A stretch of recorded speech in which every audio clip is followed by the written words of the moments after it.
Cidades em Debate. Apoio. Bom Tempo, planejamento financeiro. Planejando o seu futuro, protegendo o seu presente.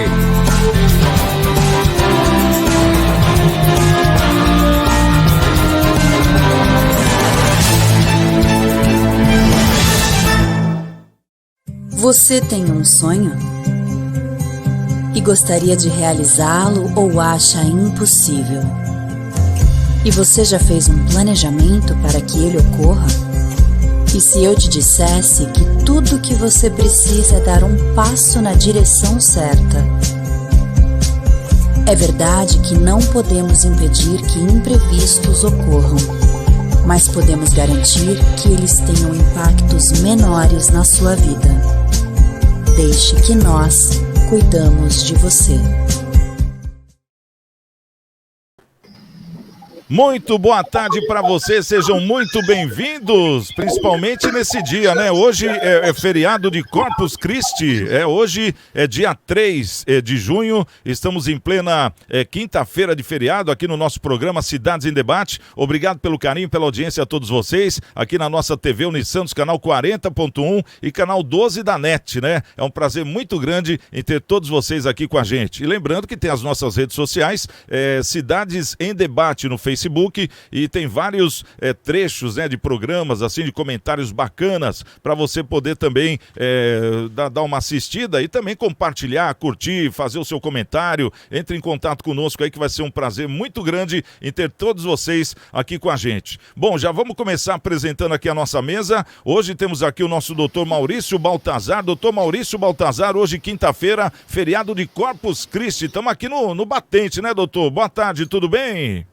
Boa tarde, Santiago. Boa tarde, telespectadores, ouvintes, internautas de modo geral, aos membros da mesa. É uma satisfação estar aqui de volta.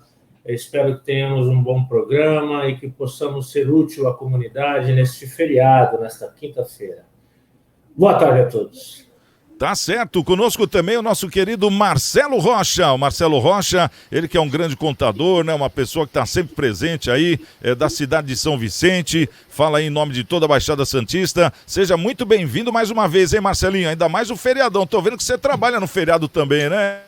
Opa, no feriado é o dia que a gente mais trabalha, né? Porque não tem o acesso dos clientes e aí a gente fica com mais liberdade aí para fazer a produtividade do serviço rodar com mais energia, né?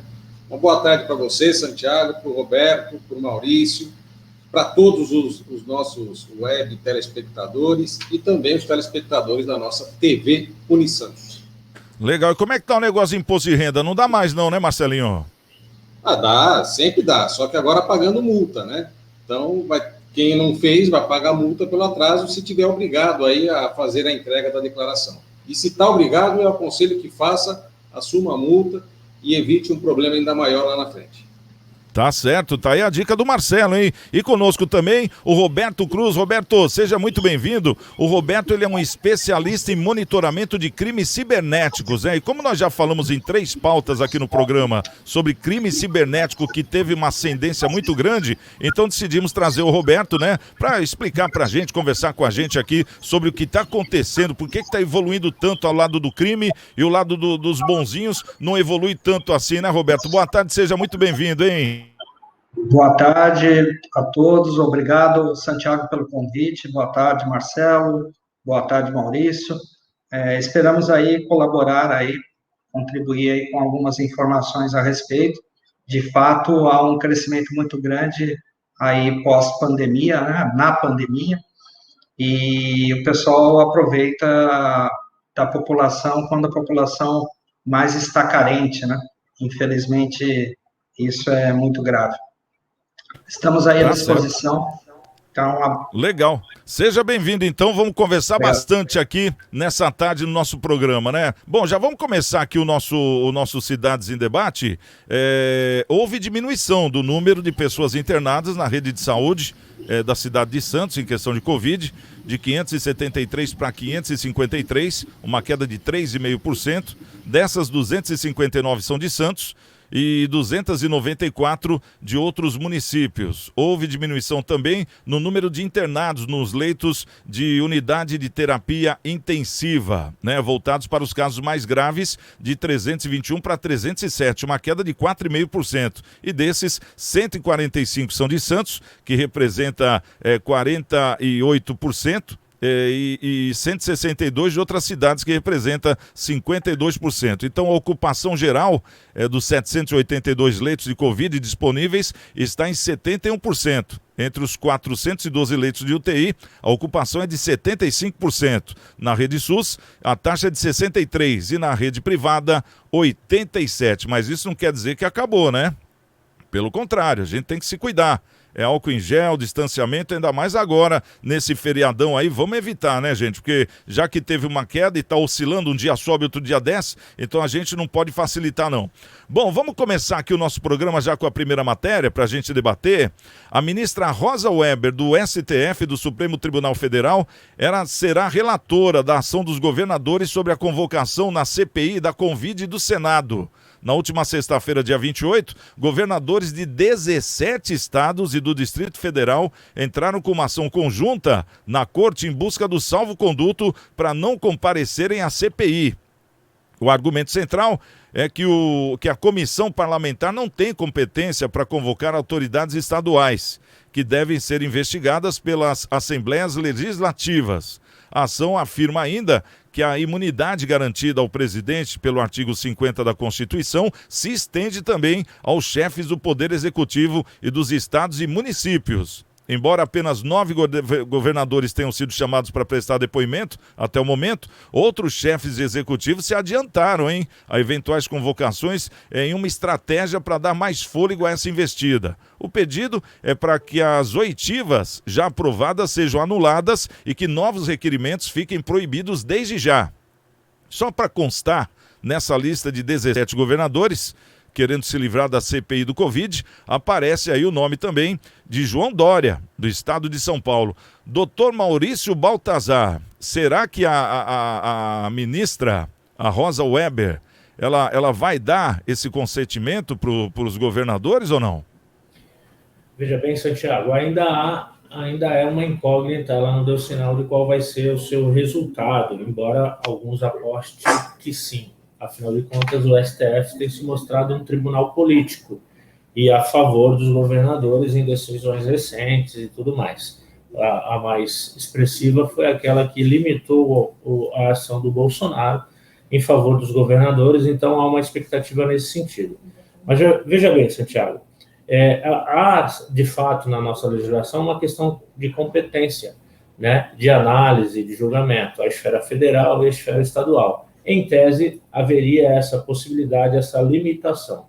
Contudo, Santiago, se a gente fizer uma análise, uma interpretação analógica, o artigo 40 do Código do Processo Penal brasileiro diz assim, que toda e qualquer autoridade, ao verificar um procedimento administrativo, judicial, uma CPI, enfim, qualquer procedimento formal que verifique em documentos ou em depoimentos a prática de qualquer crime, esse presidente desse processo administrativo, por exemplo, a CPI, pode encaminhar esses papéis, essa prova à autoridade competente para a análise do crime. Ou seja, se lá na CPI verificou-se que, por meio de documentos ou de depoimentos, que aquele governador praticou crime, a CPI pode encaminhar para o juiz criminal competente essa análise e esse eventual julgamento. Então, em que pese tenha essa limitação,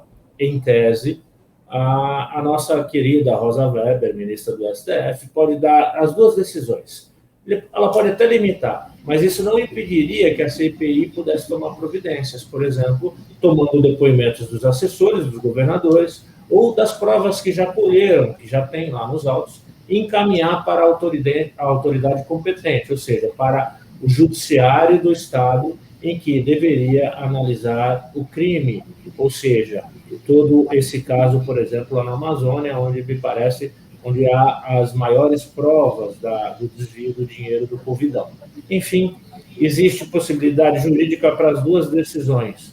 Eu espero que ela, a bem do povo, autorize a oitiva dos governadores, afinal de contas a CPI já está aí, já está instalada, já está, né, em vigor, então que aproveitasse e depois a prova emprestada fosse encaminhada para os seus respectivos estados.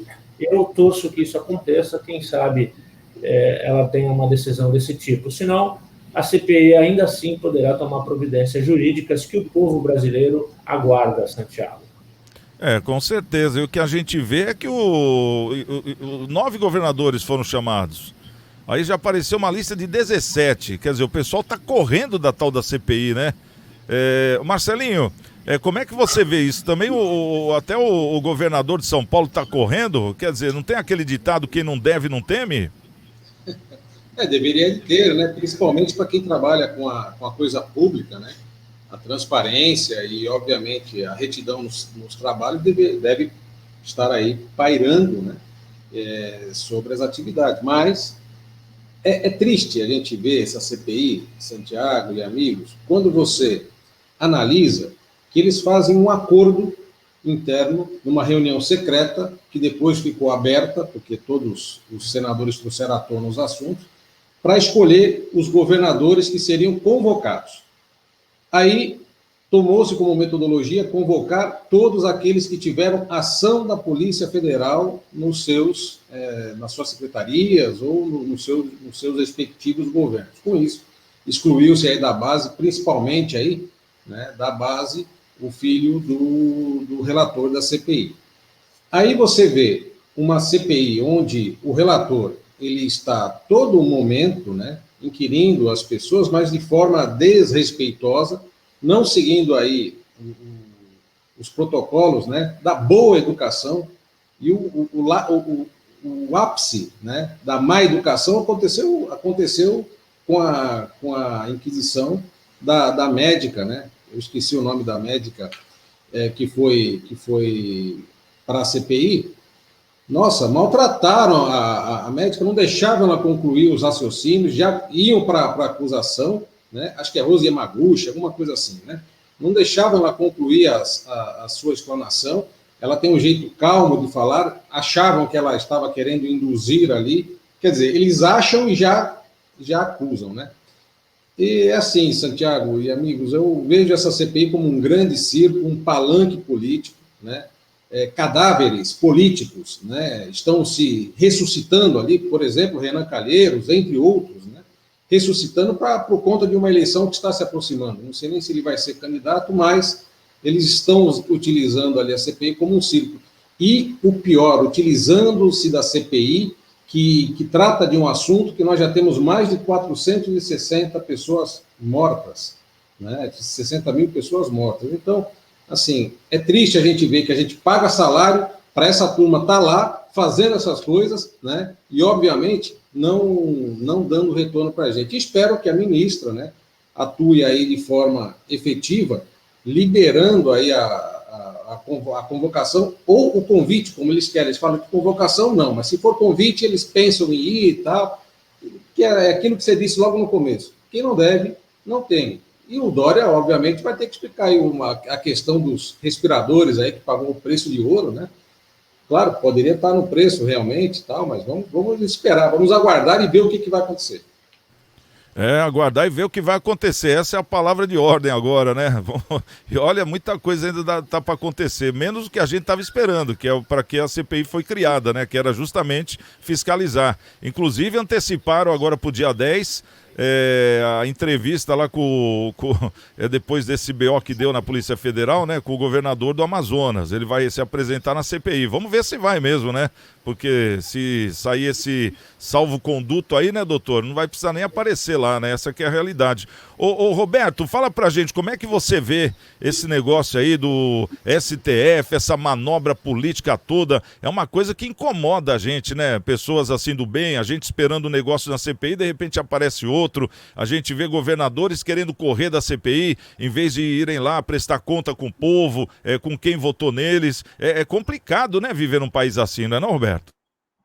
Com certeza. Eu já tenho uma certa idade e vou lembrar que, independente das posições políticas, agora há posições muito antagônicas que me preocupa como técnico, até em relação à ciência, né? Mas a CPI não é uma coisa nova para o Brasil, né?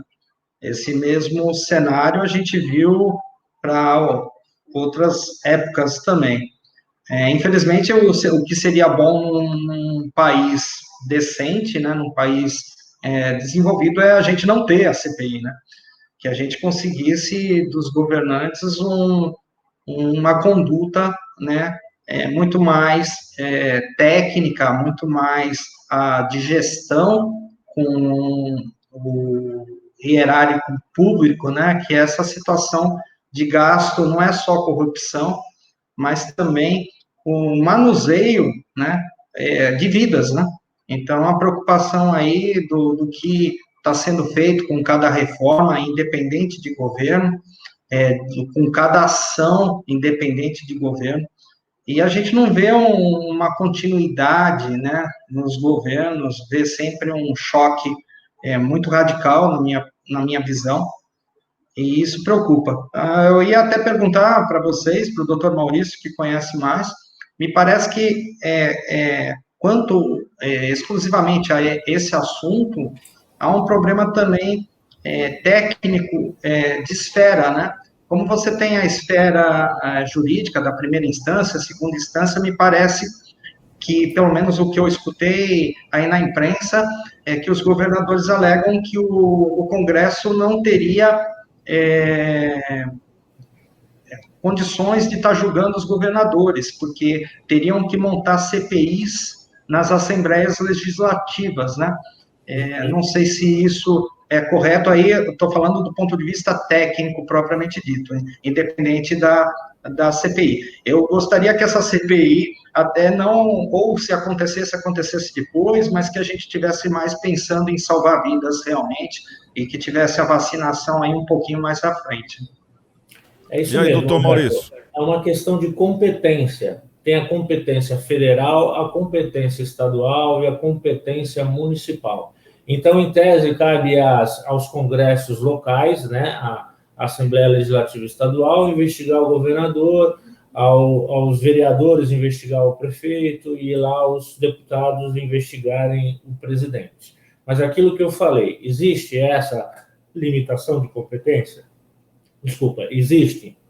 Mas também existe uma lei, o Código de Processo Penal, que mesmo sendo uma pessoa incompetente, em razão da matéria a ser analisada, por exemplo, os deputados lá em Brasília verificou que o governador ou deputado ou prefeito de qualquer cidade do Brasil cometeu um crime, um ilícito. Ele pode pegar essa prova produzida lá no Senado, produzida no Congresso Nacional e encaminhar para a autoridade competente, seja no município ou no estado que for aqui dentro do Brasil.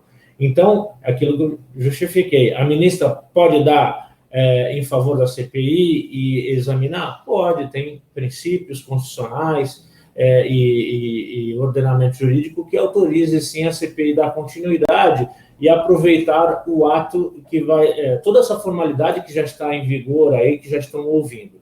Mas também pode reconhecer essa limitação da competência, mas isso não jogaria fora todo o ato e todas as provas que o Congresso ou que o Senado já tenha produzido, e muito menos inviabilizá-las. É só remeter para o Ministério Público da cidade ou do estado, enfim, da cidade e respectivo estado, para que o Ministério Público tome as providências necessárias. Então, mesmo que ela dê uma decisão negativa, não está tudo perdido e pode-se sim ter algum fruto positivo aí na frente, especialmente quanto a esses governadores que têm muito a explicar, que têm muito a esconder.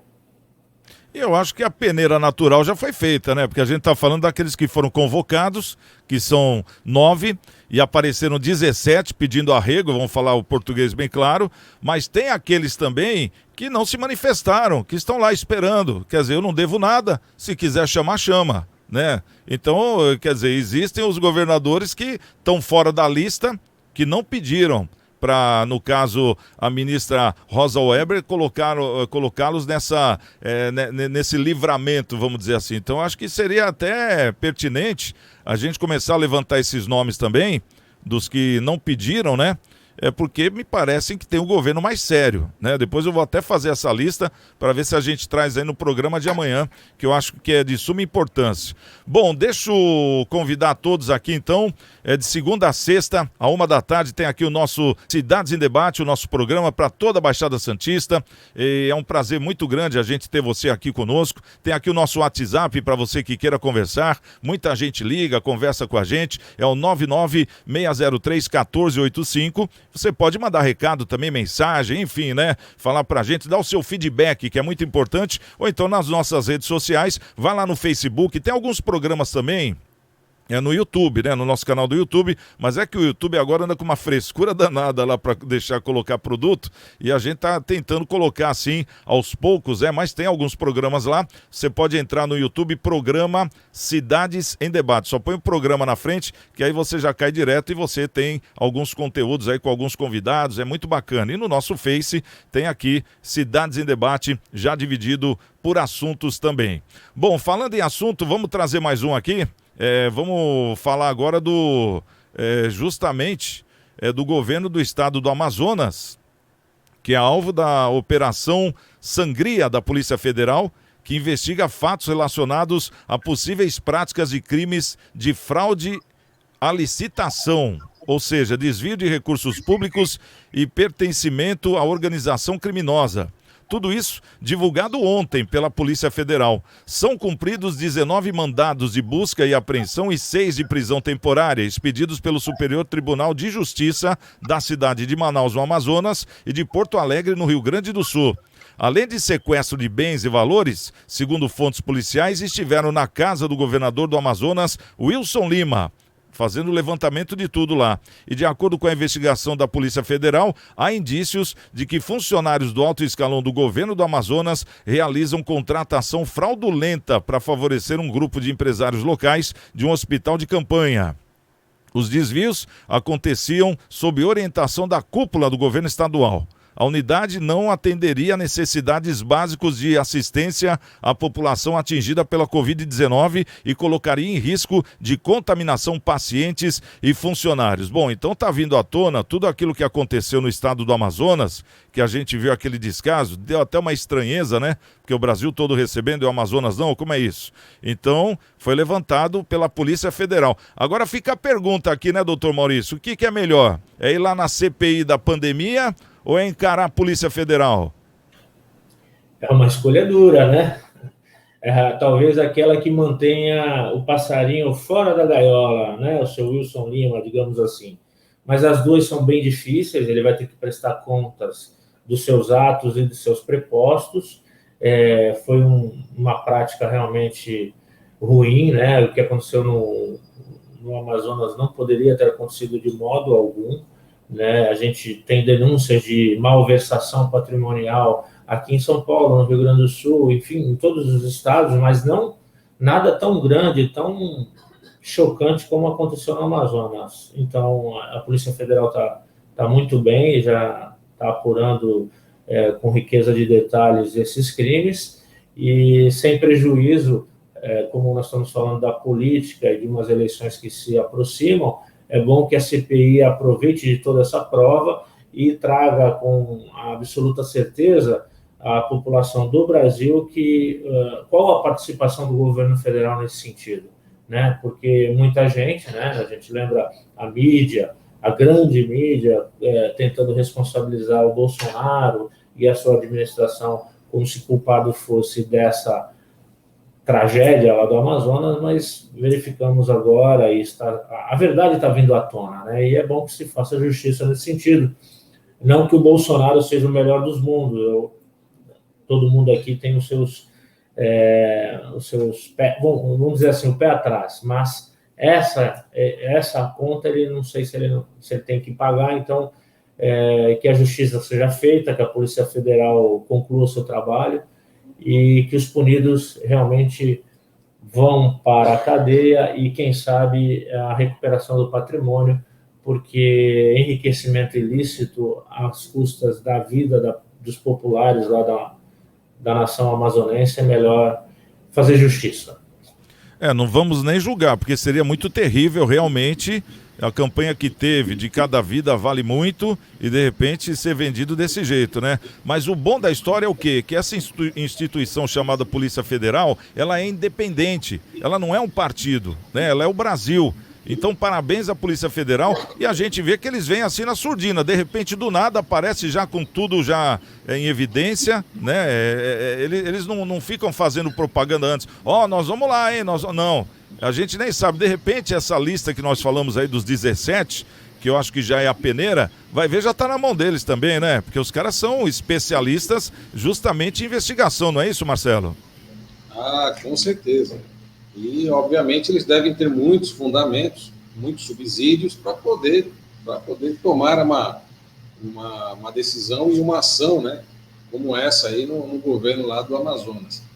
E assim, né, Santiago, eu acho que quando a pessoa... O doutor já resumiu em tudo aquilo que é importante se falar sobre essa questão. O importante é que sejam levantados os culpados, se é que existem, se é que houve crime, e puni-los, né? Porque a gente vê crime aí com relação à licitação, né, em várias áreas.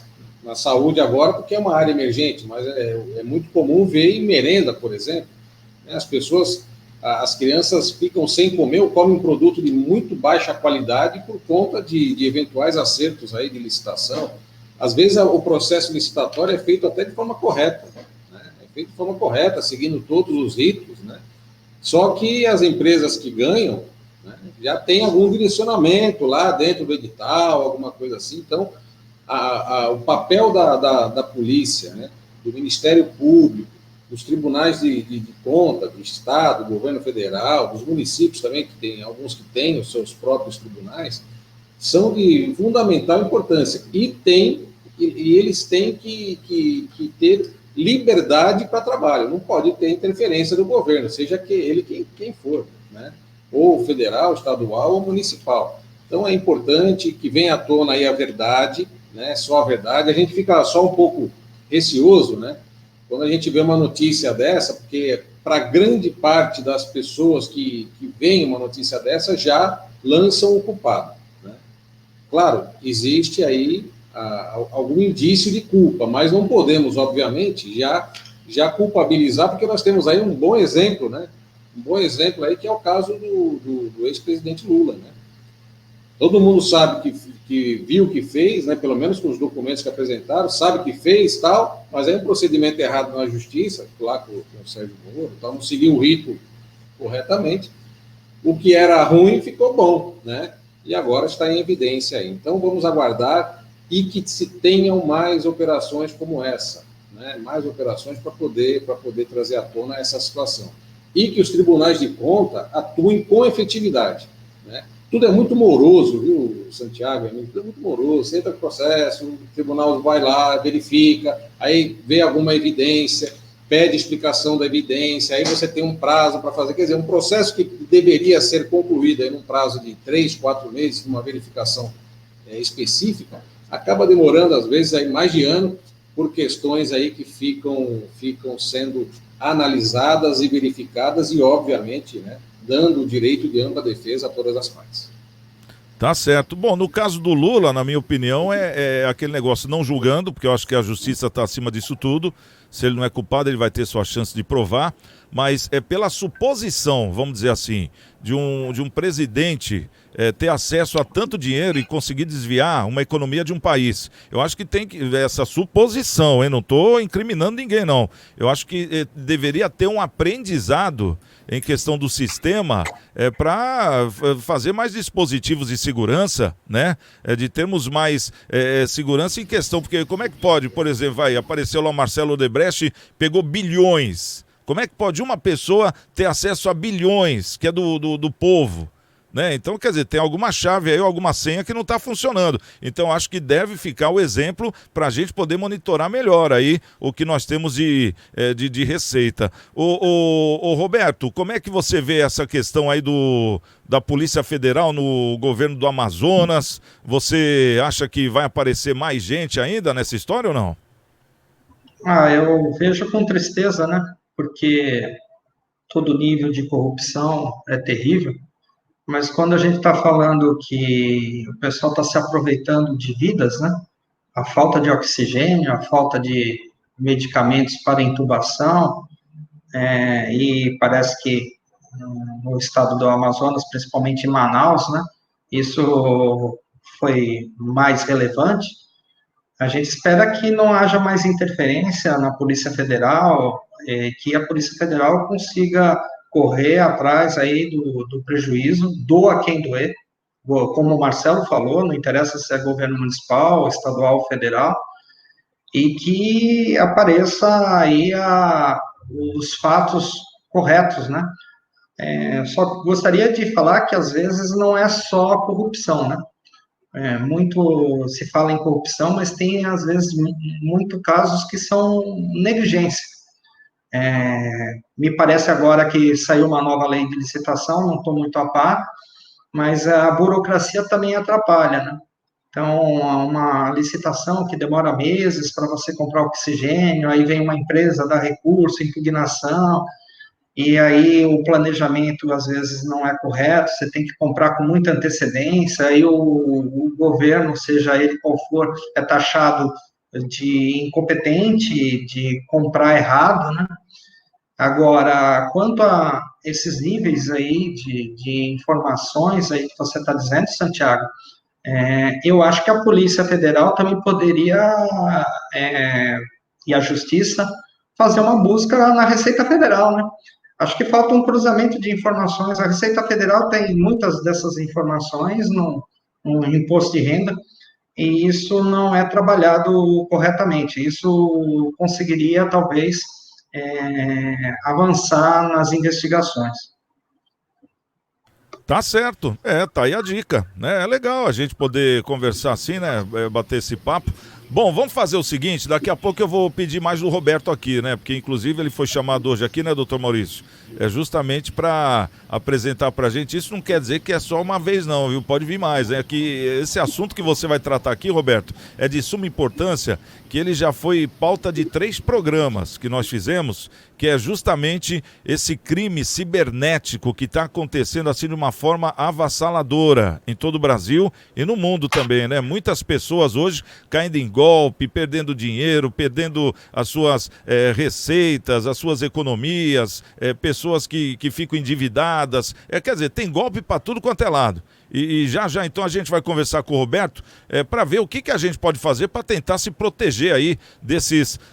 como chama o ladrão cibernético? É cyberbandido? Deve ter algum nome, né? Deve ser um cyberbandido, para a gente saber como é que se defende desses caras. Eu sei o nome, Santiago. Nem sempre é bandido, né? Vagabundo. Esse é o melhor nome. Vagabundo Net. Pelo amor de Deus, né?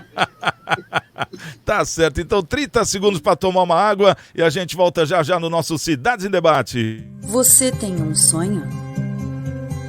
E gostaria de realizá-lo ou acha impossível? E você já fez um planejamento para que ele ocorra? E se eu te dissesse que tudo o que você precisa é dar um passo na direção certa? É verdade que não podemos impedir que imprevistos ocorram, mas podemos garantir que eles tenham impactos menores na sua vida. Deixe que nós cuidamos de você.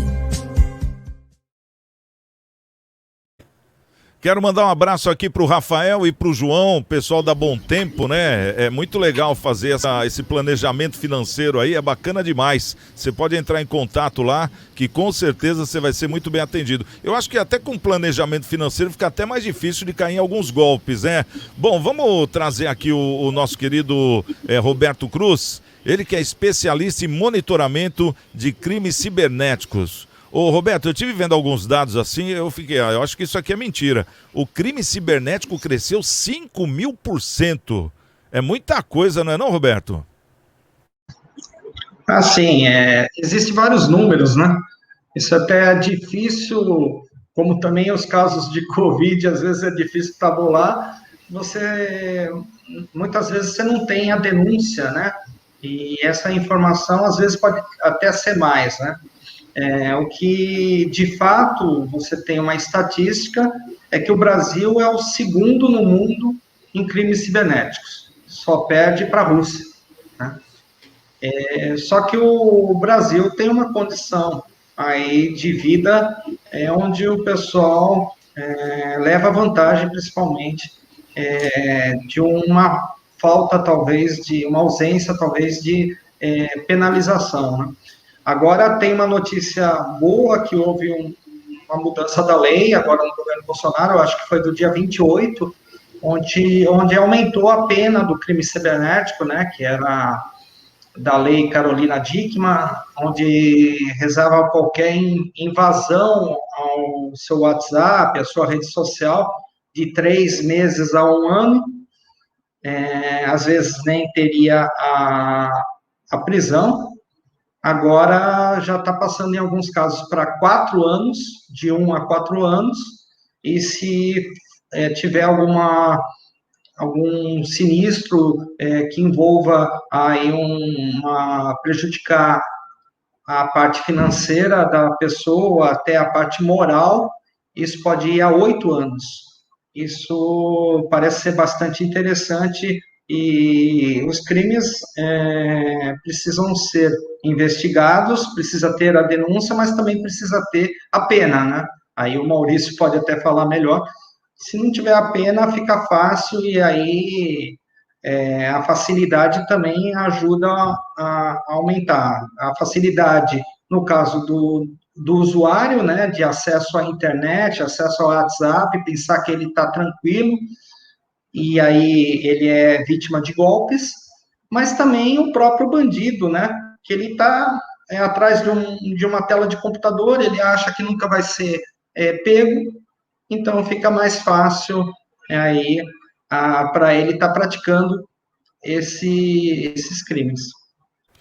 Uma das matérias que chamou a atenção, né, doutor Maurício, foi até que nós fizemos há algum tempo atrás, umas semanas atrás, sobre aquele especialista de Israel, que ele falou que o Brasil somente 1% dos telefones, que hoje o telefone é tudo na vida da pessoa, é banco, muitas vezes documentos de até alto sigilo, uma série de situações, e claro, tudo que a pessoa tem na sua particularidade também. Ele falou que apenas 1% da telefonia brasileira é que tem algum dispositivo de segurança, né, que realmente seja eficaz. E lá no país dele é diferente, lá é invertido, né? 99% das pessoas já tem essa segurança.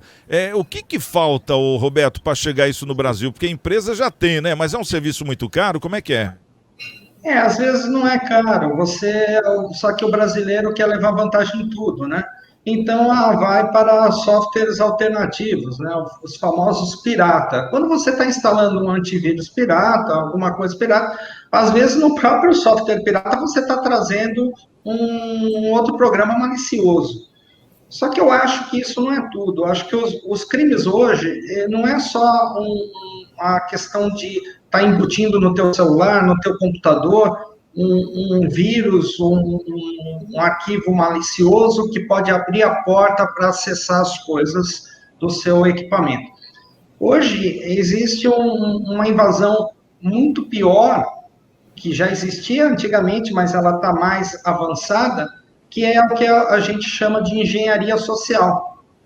É aquele, por exemplo, apareceu aí em alguns programas de televisão, mas teve um bastante interessante aí no último domingo, do Fantástico, embora sei as críticas aí à Globo, mas no que diz respeito a essa parte técnica, às vezes há boas reportagens, onde o acesso é através de um telefone.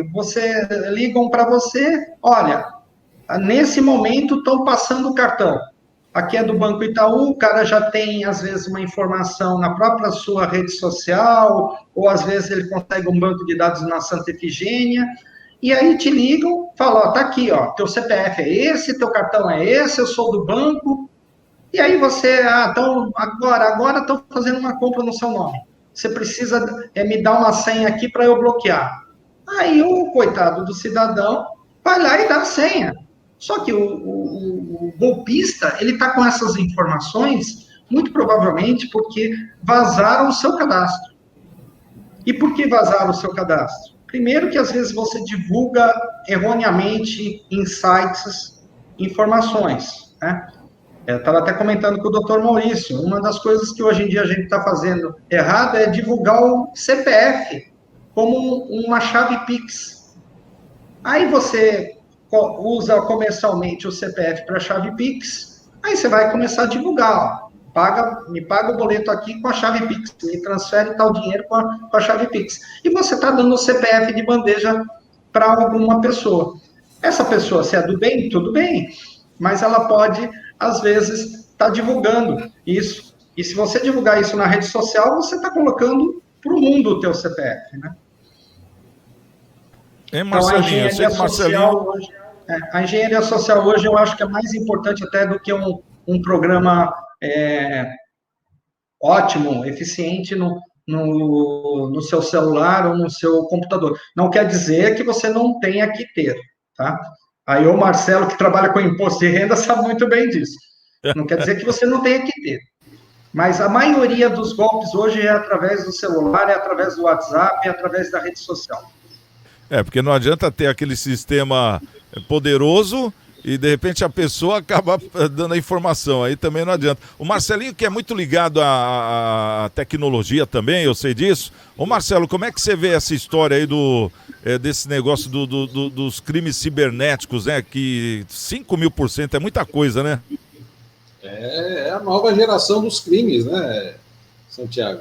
O Roberto falou muito bem aí a questão da segurança e tudo mais, mas olha, eu posso dizer assim, com uma certa certeza, que tem duas maneiras de você cair num crime via smartphone ou internet, na questão de e-mail e tal. Quando você realmente não tem conhecimento, né, é zerado de conhecimento em questão de segurança, o mínimo, né, de questão de segurança, de não clicar em arquivos que você receba e tudo mais, ou se você vai levar alguma vantagem em algo, né? Então, às vezes, você vê lá, olha, um carro tal, custa 10 mil, o carro custa 100 mil e o cara está vendendo por 20. Aí vai, pô, é um bom negócio, vou comprar, vou lá, vou em cima, né? Então, assim, tem várias formas, né? Porque aí a pessoa é induzida a clicar num link, já desce os dados, já deixa as coisas lá, aí o Roberto sabe bem. Aí acabou, você abriu a porteira da sua vida para os criminosos, né? Então, tem que tomar cuidado, tudo que vier, que não é da sua rotina, desconfie, não clique em nada, né? Agora, está muito triste ver, né, Santiago, porque eles estão atuando, por exemplo, em questão de humanidade, né? Bolsa Família, auxílio emergencial, né? As pessoas não têm o que comer, não tem uma dificuldade extrema. E os bandidos não têm escrúpulo, eles vão para cima mesmo e pegam. E as pessoas, quando vão pegar o recurso para comprar seu mantimento, não tem, né? É triste a gente ver isso daí, principalmente agora que nós estamos chegando num novo formato, né, de convivência e tudo mais, né? E, obviamente, a internet, aí, os meios eletrônicos estão cada vez mais sendo utilizados aí pela população. Eu acho que esse aí tem que apanhar duas vezes, né? Esse aí seria o quê? Seria o novo ladrão de galinha? Acho que é, né? Mais ou menos isso, né, doutor Maurício? Doutor Maurício, quer fazer alguma pergunta aí pro Roberto? Quero sim. Como tem ladrão de galinha cibernético? Ontem mesmo atendi uma senhora aqui que é cliente antiga e se recuperando de uma bactéria, ela veio magrinha que eu quase não a reconheci. Ficou 15 meses em recuperação, pedindo ajuda para os outros. E imaginem os senhores, segundo ela, eu não conferi o número, mas era extenso o meu INSS dela, onde constava lá 15, ela me informou que 15 consignados foram feitos no nome dela, sem que ela tivesse feito de fato. Tudo fraude. Eu não conferi o número, foi ela que disse, mas de fato haviam lá contratos de consignado vítimas de uma fraude dessa natureza. Aí sim, alguém deve ter ligado, ou um cuidador, ou um parente mal intencionado. Então, complementando tudo que o Roberto falou, aliás, foi assim que eu conheci a qualidade do trabalho do Roberto, foi quando fui vítima aqui no meu escritório de uma invasão que levou das contas 18, eu acho, 20 mil reais aqui de clientes que eu tinha que pagar. E o Roberto ajudou-nos a elevar o nível de segurança. Então é isso, Roberto. Eu queria saber de você, para a população de modo geral, o que o cidadão comum pode fazer para evitar ser vítimas desses malfeitores do dia de hoje? Bom, acho que a primeira coisa, o próprio Marcelo já começou a falar, né? Eu acho que a palavra mais importante é desconfiar de tudo, tá? Então, você não, fazendo uma analogia, você não entrega a chave da sua casa para qualquer um, né? Então, a chave da sua casa está para pessoas ligadas à sua família. Ah, então, mesmo um prestador de serviço, você não abre a porta da sua casa para todo mundo. Então, você não vai lá no meio da rua e entrega a chave da sua casa para o primeiro que passar. Então, o primeiro é desconfiar. Se você não tem nenhuma solicitação de qualquer serviço, tá? O Santiago falou aí do cartão, né? Acho que era do Itaú. Ah, eu não É o solicitei o personalité cartão. do Itaú, né? Personalité. Né? Então, E veio com todos os encartes de primeiro mundo. eu vi no vídeo. Se você não solicitou o cartão, por que você vai receber aquele cartão? Embora muitas empresas fazem, teve um tempo, inclusive, de mandar cartão sem você pedir também, né? Às vezes também é má fé da empresa. É uma força para você ficar com aquele cartão de crédito. Né? Embora isso diminuiu um pouco. Mas boletos também, existe desvios no código de barras, boletos que aconteceram até do IPVA, um tempo atrás. Então, você tem que tomar muito cuidado.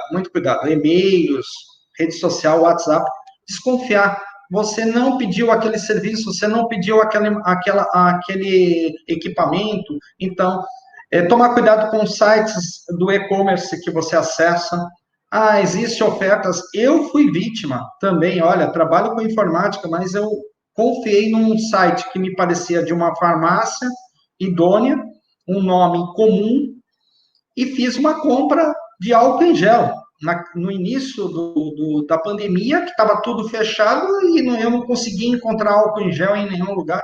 Ia comprar um galão de 5 litros, e fui vítima. Tive que sustar o cartão. Então, para você ver, não interessa se eu conheço bastante tecnologia, se eu conheço rede social, se eu conheço engenharia, todo mundo, não existe perfeição, todo mundo é sujeito a golpes, todo mundo.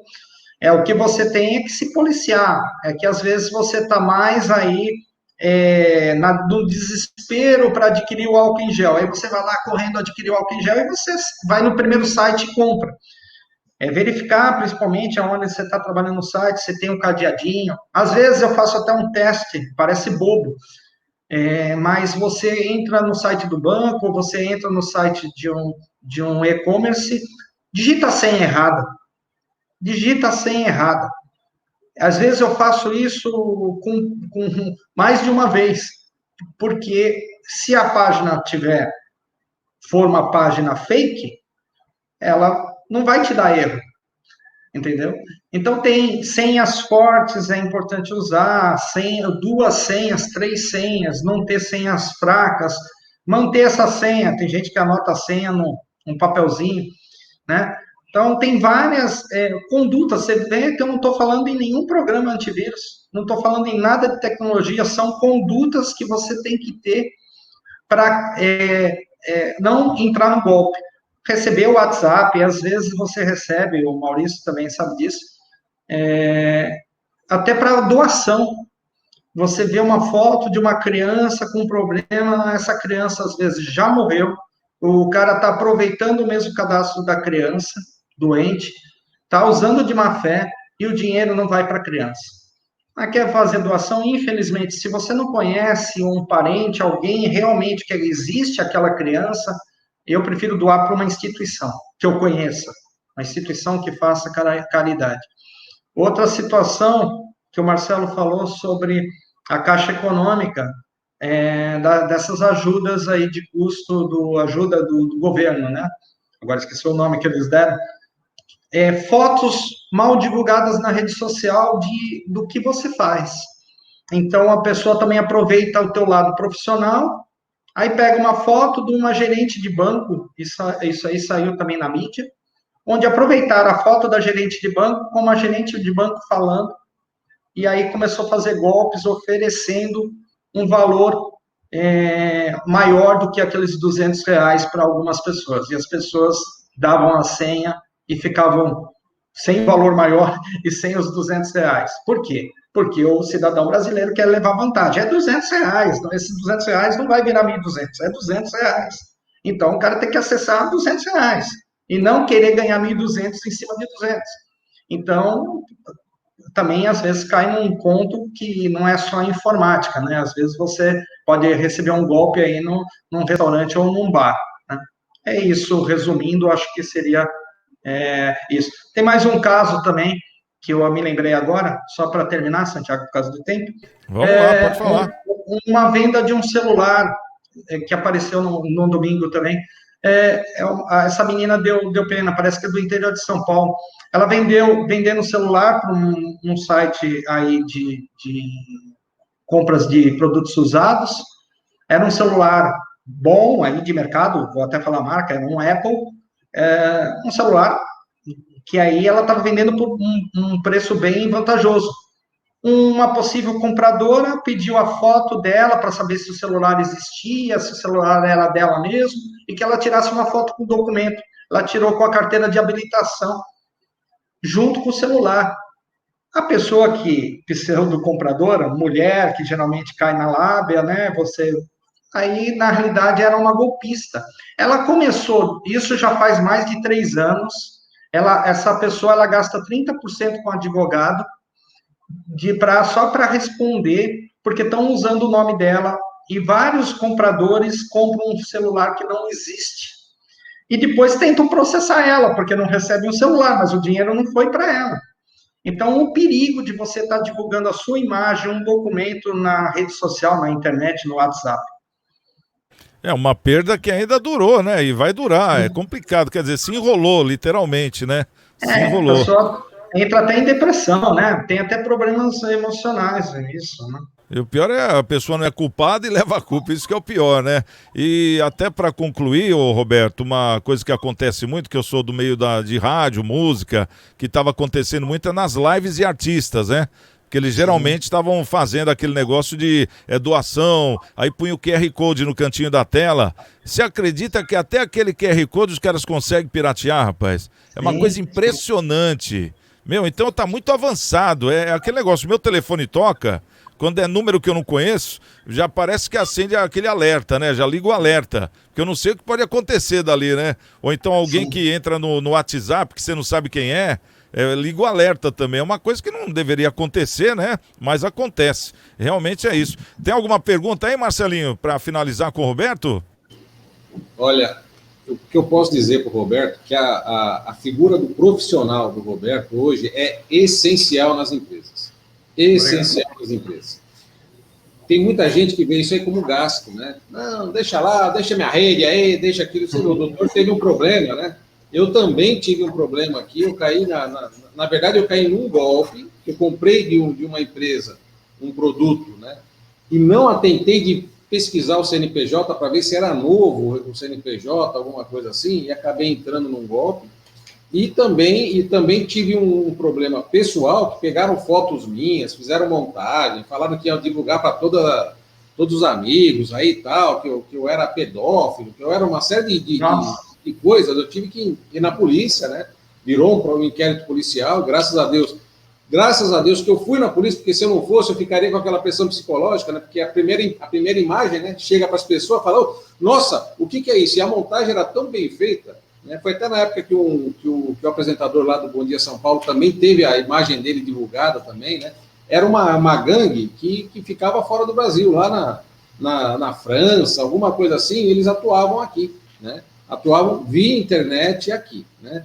Então, assim, essa pessoa tem que ficar muito atenta e, obviamente, sempre que quem é empresário, né, quem for empresário, não deixa de consultar o profissional da área de tecnologia para lhe trazer mais segurança nas suas informações, no seu trabalho, porque se você perde as informações da sua empresa, você perde a sua vida, né, a sua vida profissional. Então, a importância disso não tem preço aí para a nossa trajetória profissional.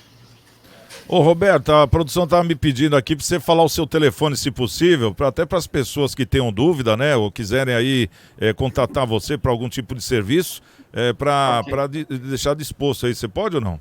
Sim, o meu celular é 13 DDD 9 9139-8793.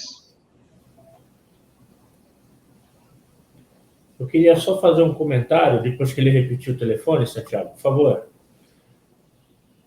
Pode falar, doutor. Eu vou escrever o telefone dele aqui. Tá bom. 9, fala de novo aí, o Roberto, 9... 9139-8793. Como se não bastasse. 8793. Vamos ver se é esse aqui. Vê se está certo aí na tela. A gente deixa um pouquinho aqui. 991398793. Exato. É isso? Fala, doutor Maurício. Santiago e colegas de mesa, como se não bastasse a negatividade, o prejuízo material e as consequências de ordem moral para as vítimas, também tem um aspecto social relevante que a gente precisa discutir, que é a inviabilidade da solidariedade. O Roberto lembrou agora o fato de um jovem, de uma criança e tal, que estava na cadeira de rodas. Eu desconfiei de que se tratava de uma fraude. E imediatamente convoquei o Roberto para me ajudar a identificar essa fraude e evitar que uma amiga pessoal de infância fosse vítima, porque ela estava concorrendo à minha ajuda para comprar uma cadeira de rodas aí em torno de R$5.000 para uma criança. E aí, veja bem, eu estava com a certeza de que era uma fraude e que, portanto, eu queria evitar que uma amiga caísse nisso. E com a ajuda do Roberto e minha aqui, diligência também, acabei verificando que não era, de fato, a criança existia e precisava, e acabou fomentando, porque eu fiquei com culpa na consciência, a pessoa já está ruim numa cadeira de roda, a família precisando, eu ainda vou desconfiar de que é um fraudador.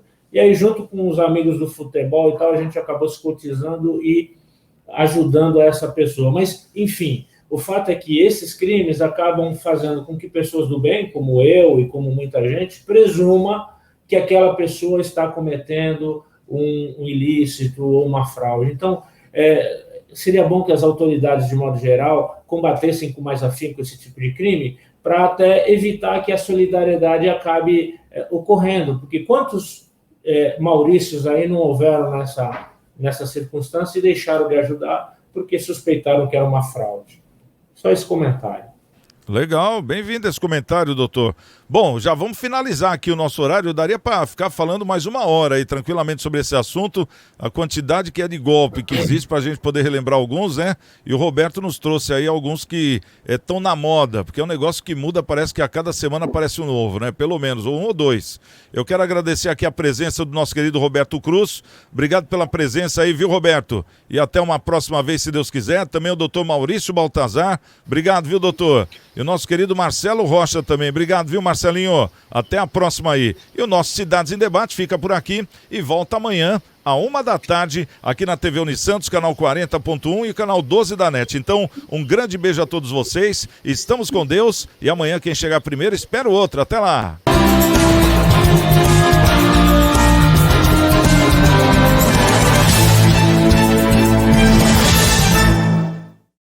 Você tem um sonho? E gostaria de realizá-lo ou acha impossível? E você já fez um planejamento para que ele ocorra? E se eu te dissesse que tudo que você precisa é dar um passo na direção certa? É verdade que não podemos impedir que imprevistos ocorram, mas podemos garantir que eles tenham impactos menores na sua vida. Deixe que nós cuidamos de você. A minha rádio é massa e eu vou cantar. A minha rádio é massa, eu vou comemorar. Massa é mais que paixão, e o som da massa é o que eu quero ouvir. Massa é ter amigos e